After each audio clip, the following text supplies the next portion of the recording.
നമ്മുടെ ചെറുപ്പക്കാരിൽ. അവർക്ക് അറിയില്ല വിവാഹം എന്താണെന്ന്. ഒരു പെൺകുട്ടി, ഒരു ജീവിതം അവന് സമ്മാനമായി കയ്യിൽ കിട്ടിയിട്ട് അതിന്റെ വില അറിയാത്ത, മൂല്യമറിയാത്ത ചെറുപ്പക്കാർ. അവന് താൻ വിവാഹിതനാണെന്ന ബോധം പോലും ഇല്ല. കാരണം എല്ലാം വാപ്പയുമ്മയും ചെയ്യും. മഹറുണ്ടാക്കിയതാരാണ്? വാപ്പയുമ്മയും. വസ്ത്രമുണ്ടാക്കിയതാരാണ്? വാപ്പയുമ്മയും. അവർക്കുറങ്ങാൻ ഒരു മണിയറ ഒരുക്കിയതാരാണ്? വാപ്പയുമ്മയും. അവനിങ്ങനെ നിന്നു കൊടുത്താൽ മതി. അവൻ അറിയില്ല ഒരു വിവാഹത്തിന്റെ വില, ഒരു വിവാഹ മൂല്യത്തിന്റെ വില പോലും അവൻ അറിയില്ല. എന്നിട്ട് വാപ്പയും ഉമ്മയും നിയന്ത്രിച്ചു കൊണ്ടുപോകുന്നു. അവളുടെ സ്വകാര്യമായ ഒരാവശ്യം പോലും നിർവഹിച്ചു കൊടുക്കാൻ മാതാപിതാക്കളുടെ സമ്മതമോ അനുവാദമോ ഇല്ലാതെ, സാധിക്കാതെ, ആർക്കും ഒരു ഉത്തരവാദിത്വം നിർവഹിക്കാത്ത ഒരുത്തന്റെ കൂടെ എത്ര ദിവസം ഒരു പെൺകുട്ടി ജീവിക്കും? വിവാഹത്തെക്കുറിച്ച് അറിയാത്ത എത്രയോ ചെറുപ്പക്കാർ.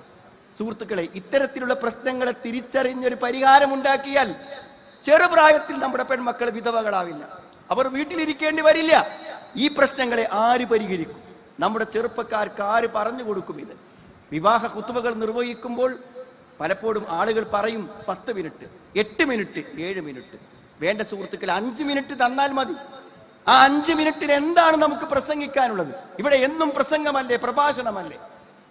അല്ല സുഹൃത്തുക്കളെ, അന്ന് നമുക്ക് ചിലത് പറയാനുണ്ട്. ഒരു 19 വയസ്സായ പെൺകുട്ടിയുടെ ജീവിതം കൈപിടിച്ചേൽക്കുമ്പോൾ ഞാൻ അല്ലാഹുവിന്റെ നാമത്തിൽ ഏറ്റെടുക്കുന്നു എന്ന് പറയുന്നവന് അതിന്റെ ഗൗരവം പറഞ്ഞു കൊടുത്തു വേണം ഏൽപ്പിച്ചു കൊടുക്കാൻ.